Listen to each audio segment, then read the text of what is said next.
Moi, Bernadette Landry.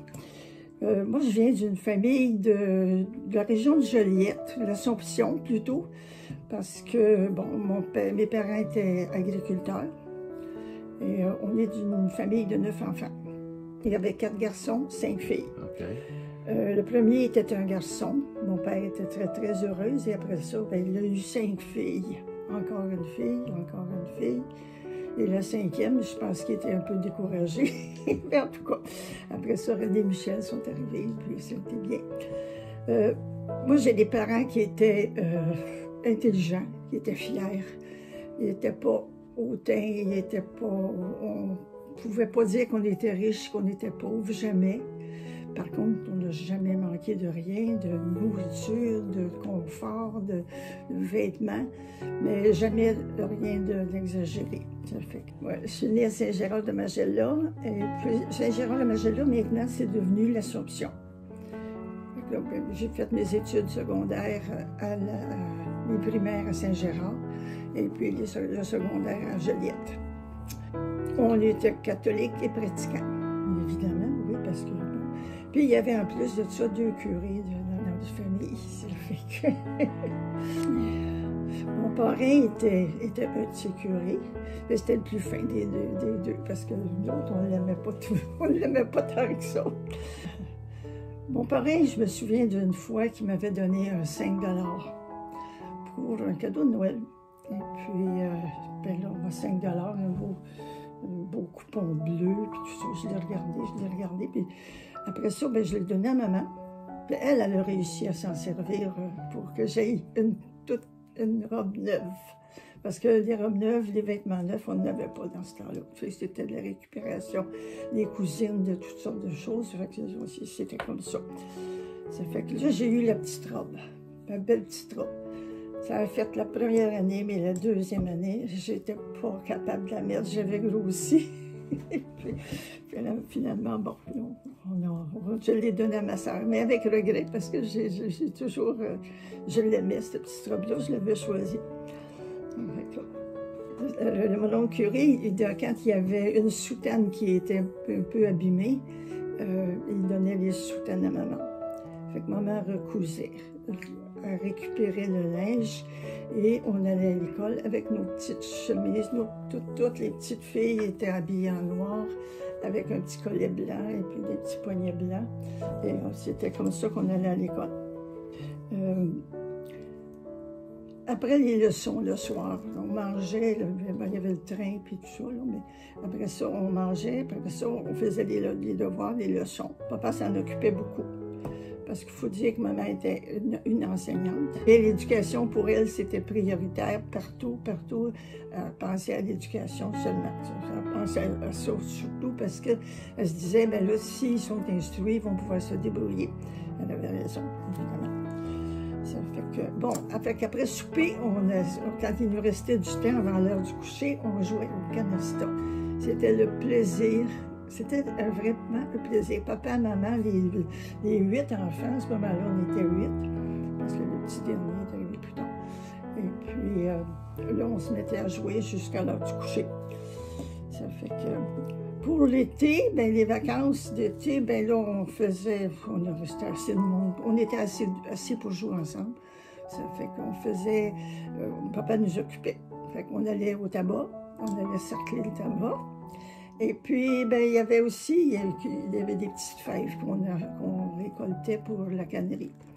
Ça fait que là, on était payés. On était encouragés à payer à choses avec Saint-Hyacinthe, la chaudièrerie, quand on avait notre grosse chaudièrerie de choses. Ça fait que... Puis là, ben, à la fin de l'été, ben, on allait au parc Vermont, puis on dépensait notre argent. C'est ça. Ça fait... Papa venait nous reconduire à l'école. On était à 1 mille de l'école. Maman disait, bien là, pour que les enfants soient corrects en classe, qu'ils soient capables d'apprendre, il faudrait qu'ils ne soient pas fatigués. Mais en revenant de l'école, ça ne le dérangeait pas tout qu'on soit fatigué de marcher 1 kilomètre, 1 mille.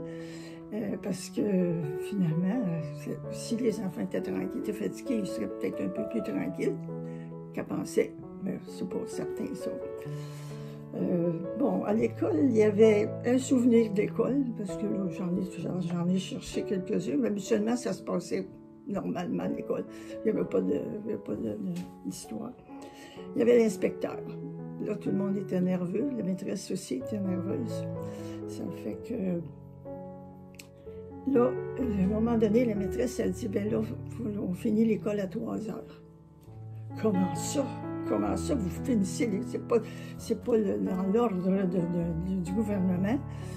Ben oui, mais elle dit, on n'a pas d'électricité. Et puis à 3 heures, il fait noir. Il faut que les enfants s'en retournent de façon sécuritaire à la maison.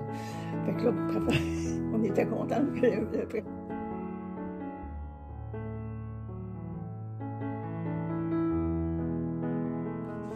en 1959, ben là, mon frère a pris la ferme et puis on s'en est allé rester à Joliette. Fait que là, maman était bien contente de laisser la ferme parce que je sais pas si...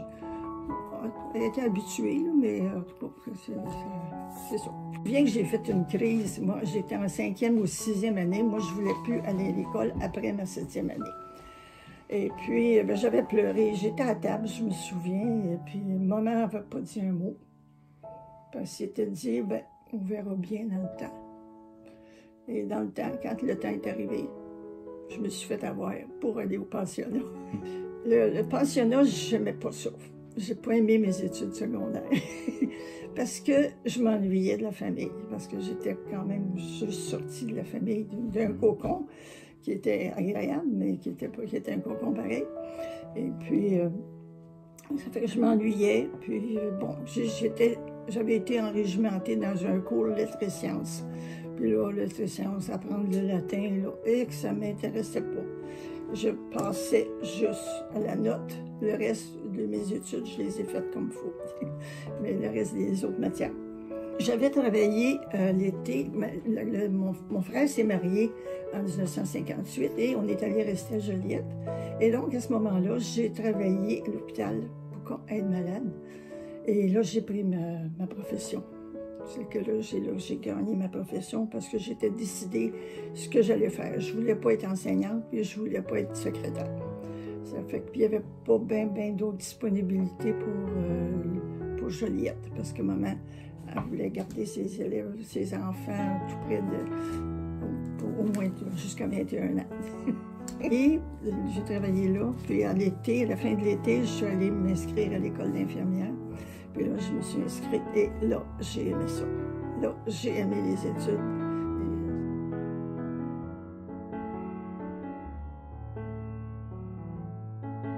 Après mon cours, je me suis... les postes étaient ouverts pour nous autres. On avait besoin de nous autres tout le temps. Ça fait que là, j'ai fait 1 an de nuit en obstétrique. Parce que là, voir arriver les petites mamans, les petits bébés, ça me plaisait. Et puis, j'avais pris le poste de nuit pour être capable de bien gérer ça. Fait que ça a été intéressant. Après ça, je me suis mariée. J'étais mariée avec Claude Ducharme. Et puis, lui était étudiant à l'université. Il restait 2 ans de l'université. Ça fait que là, ben, je travaillais pour la famille. À la fin de ces 2 ans d'université, il a eu un stage, il a obtenu un stage qui était payé, qui était à Chalk River, en Ontario. Et c'est elle, là, bon, le centre d'énergie, la note atomique. Là, bon. Et là, on a rencontré un Français qui était là, lui, en stage, en tout cas pour faire des études. Il venait de France. Il venait de Grenoble. Là, à la fin du stage de Claude, il dit « Pourquoi tu ne viendrais pas faire une maîtrise ou tu ne viendrais pas faire un autre stage en France avec nous autres? » Fait que là, on s'est mis à réfléchir et à voir la faisabilité. Là, et là, on avait notre stock, on avait tout notre meuble, nos meubles, qui étaient en storage pour l'été. Ça fait que, finalement, on a décidé de tout vendre nos meubles. Puis on avait vendu l'auto, on avait vendu les choses. On a attendu un an, puis là, on a aussi ramassé de l'argent. Plus les bourses, on a été capable de vivre les 2 ans avec ce qu'on avait et puis les 2 bourses qui sont arrivées. Fait que ça a été bien. Fait que tout ça, quand il est venu le temps de partir, on a été mis en contact avec un Canadien qui s'en venait à Grenoble pour faire je sais pas quoi. Puis il a tout acheté nos affaires parce que, moi, en tout cas, les péripéties là, de m'installer, là, ça a pris 2 ou 3 mois avant que je sois à l'aise pour être bien parce que le premier mois, on était dans un hôtel. Le deuxième mois, ben là, c'était excentré, c'était pas près de la ville. Puis on avait une auto. On n'était pas riches, mais on avait une auto. J'ai eu mon appartement. On avait eu un appartement, puis là, là où on avait souffert de froid. Parce que c'était humide, puis c'était pas, tu sais, puis c'était dans les Alpes, là, puis tout ça, là. Fait que, puis là, j'ai eu mon appartement, mais il était bien situé en face du Vercors, et puis que j'ai admiré ces roches-là depuis 2 ans. Les 2 années, c'était correct. J'arrive au Québec, et puis bon, Claude a eu son emploi. Il avait été engagé au séminaire de Saint-Hyacinthe. Il avait été engagé par courrier. On y avait envoyé des curriculums un peu partout au Québec. Et puis, c'est lui qui avait répondu. Et puis, il y en a eu 2 qui ont répondu. Puis, il y en a eu un qui avait un contrat signé, qui fait rester à signer. Ça fait que là, on s'est emmené à Saint-Hyacinthe. Et puis, on avait mis notre projet d'avoir des enfants en veilleuse. C'était le cas. Ça fait que là, je suis devenue enceinte dès que je suis revenue de France. Et la grossesse s'est mal terminée parce que j'ai eu un bébé qui était mort. Ça fait que, bon, c'est ça, j'ai eu de la peine, mais bon, en tout cas, bon, je me suis repris pour avoir un autre enfant parce que là, puis là, j'ai eu peur tout le temps de la grossesse quand même. Mais bon, il est arrivé en bonne et due forme. Là. Puis parallèlement, ben, le couple commençait à avoir un peu de problèmes. Là, tu sais, des bouts, ça marchait très bien, puis d'autres bouts, ça marchait moins bien. Ça fait que là, j'ai eu un 2e enfant. Fait que, mais je savais très bien que le divorce s'en venait. Puis je l'ai fait pareil. Je me suis dit, je vais être capable de les élever, ces enfants-là, si... bon. J'ai vraiment fait la démarche. J'ai eu peur de m'embarquer, mais je suis embarquée. Ça fait que là, ben, 2 ans après, ben, là, il y a eu le divorce. Là, mais le divorce, ça s'est passé très bien. Très bien. Puis je me suis dit, je voudrais que mes enfants aient un père. Et puis, on a fait ce qu'il fallait pour qu'il y ait un père. Ça fait que mes enfants, présentement, ils ont autant de bons contacts avec leur père, de bonnes discussions, puis de bonnes choses, qu'avec moi. Ça fait que c'est comme...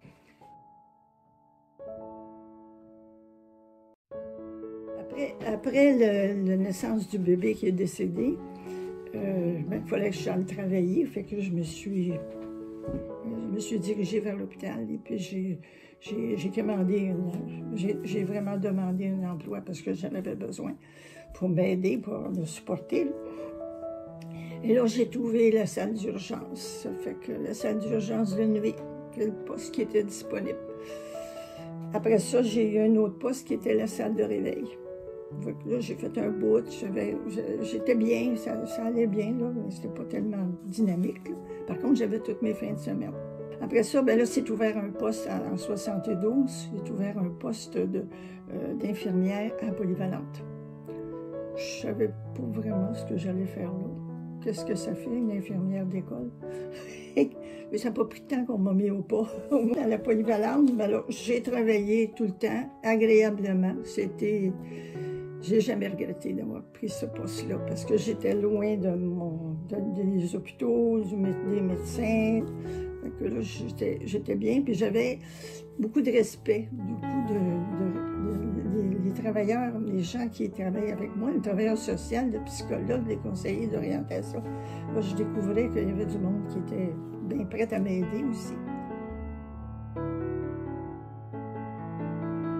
La retraite en 98. Et à ce moment-là, il y avait un groupement à Montréal qui existait, que ça s'appelait les retraités flyés. Puis là, par curiosité, je suis allée aux retraités flyés. Puis là, j'ai découvert tout un autre monde. Du monde qui voulait voyager, qui faisait des choses originales. Même la chef, elle était allée faire du bénévolat dans un kibbutz en Israël. Elle s'était donnée comme exemple qu'il y a toutes sortes de choses qu'on peut faire dans la vie. Et puis là, ben, j'ai rencontré, à ces rencontres-là, j'ai rencontré Yvon Sabourin, qui lui avait un orphelinat à Valle Grande. Et ça me tentait, ça me tentait. Fait que je dis ça à une de mes amies qui était infirmière aussi. Elle dit, ça me tente d'y aller moi aussi. Je dis, voyons donc, bon, c'est correct. On décide d'y aller. Je me mets au cours d'espagnol en septembre. Et puis en janvier, je suis partie avec le peu d'espagnol que j'avais. Mais j'en avais assez pour me débrouiller un peu. Tu sais. Ça fait que là, c'était un orphelinat. Il y avait une centaine d'enfants qui étaient dans la pauvreté, qui vivaient de dons, puis de garder contact avec Yvon Sabourin. Puis moi, je lui donne une petite récompense chaque année.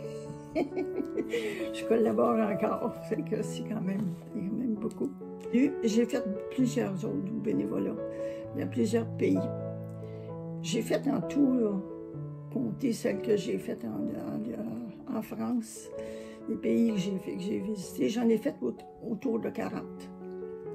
Puis les États-Unis, c'est un État, c'est un pays, même si j'ai fait plusieurs États. Différents pays, je suis allée en République dominicaine ou au Guatemala, en tout cas plusieurs reprises, et puis bon, c'est ça. J'avais dit à mes enfants qui étaient rendus adultes, jeunes adultes, si vous ne partez pas, vous autres, c'est moi qui s'en vais. Finalement, je suis partie, puis j'ai laissé la maison aux enfants. Fait à ce moment-là, je suis allée faire plusieurs autres voyages après. Plusieurs, mais là, peut-être que je pourrais parler de l'Inde un peu. L'Inde qui est un pays pauvre, qui était avec les retraités flyés. Parce que les autres, il y avait quelqu'un qui organisait des voyages. Ça fait que, bon, je suis partie avec la gang. On est allé faire un tour en Inde. On a vu beaucoup de choses. Et là, moi, j'ai été malade un petit peu en 2014. Puis là, je me suis calmée un peu sur les voyages. Mm-hmm. J'ai fait moins de voyages. Et puis, j'avais rencontré Charles aussi. Charles, qui est mon ami, je ne vis pas avec, mais qui est un ami qui est intéressant quand même. J'ai fait plein de choses. J'ai fait de l'observation d'oiseaux, j'ai fait du vitrail, je sais pas quoi, là, des randonnées pédestres partout. Puis, c'est ça. Mais il y a juste l'Internet que j'ai encore de la misère. Ça fait que je suis contente de la vie que j'ai faite. Ouais, ça, je suis contente parce que j'ai toujours été honnête, j'ai toujours été correcte avec... J'essaie d'être correcte avec le monde, avec mes enfants. Puis, c'est sûr, mes enfants, j'en ai pas parlé beaucoup. Là. Il y a Yannick et Hugo.